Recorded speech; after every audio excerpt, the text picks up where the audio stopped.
السلام علیکم۔ تذکری دین چینل میں ہم آپ کو خوش آمدید کہتے ہیں۔ ناظرین، کراچی کے پروگرام میں ڈاکٹر ذاکر نائک صاحب سے یوٹیوب کی کمائی کے حوالے سے ایک سوال پوچھا گیا۔ ڈاکٹر صاحب نے اس سوال کا بہت ہی خوبصورت جواب دیا۔ وہ سوال کیا تھا اور ڈاکٹر صاحب نے کیا جواب دیا، اس ویڈیو میں جانتے ہیں۔ لیکن ویڈیو پہ جانے سے پہلے آپ لوگوں سے ایک چھوٹی سی ریکویسٹ ہے، اگر آپ لوگ اس چینل پہ نیو ہو تو چینل کو سبسکرائب کریں، بیل آئیکن کو ضرور دبائیں تاکہ آنے والی تمام ویڈیوز کی اپڈیٹس آپ کو ملتی رہے۔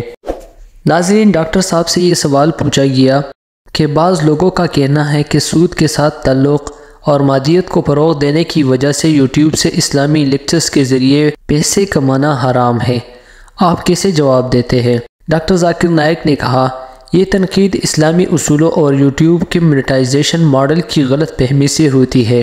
اہم نکات یہ ہے، اسلامی علم کے اشتراک کی حوصلہ افزائی کی جاتی ہے۔ حدیث علم حاصل کرنا فرض ہے۔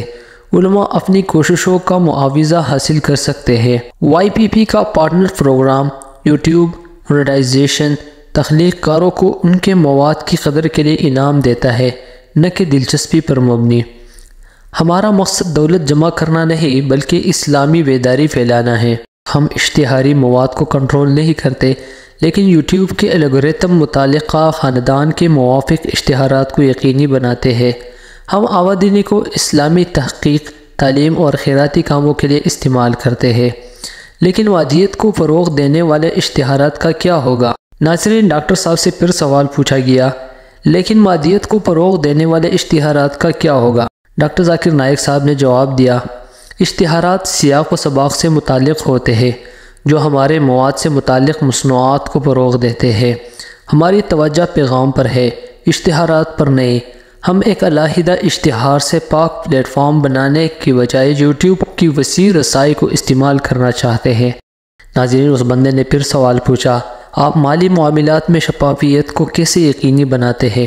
ڈاکٹر ذاکر نائک نے جواب دیا، ہماری تنظیم اسلامک ریسرچ فاؤنڈیشن انٹرنیشنل کا باقاعدہ آڈٹ ہوتا ہے۔ ہم شفافیت کو یقینی بناتے ہوئے سالانہ مالیاتی رپورٹیں شائع کرتے ہیں۔ ہم مختلف اسلامی اور انسانی منصوبوں کی حمایت کرتے ہیں۔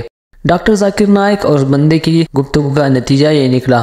آخر میں اسلامی اصولوں اور یوٹیوب کے مونیٹائزیشن ماڈل کو مد نظر رکھتے ہوئے اسلامی لیکچرز کے ذریعے یوٹیوب سے کمانا جائز ہے۔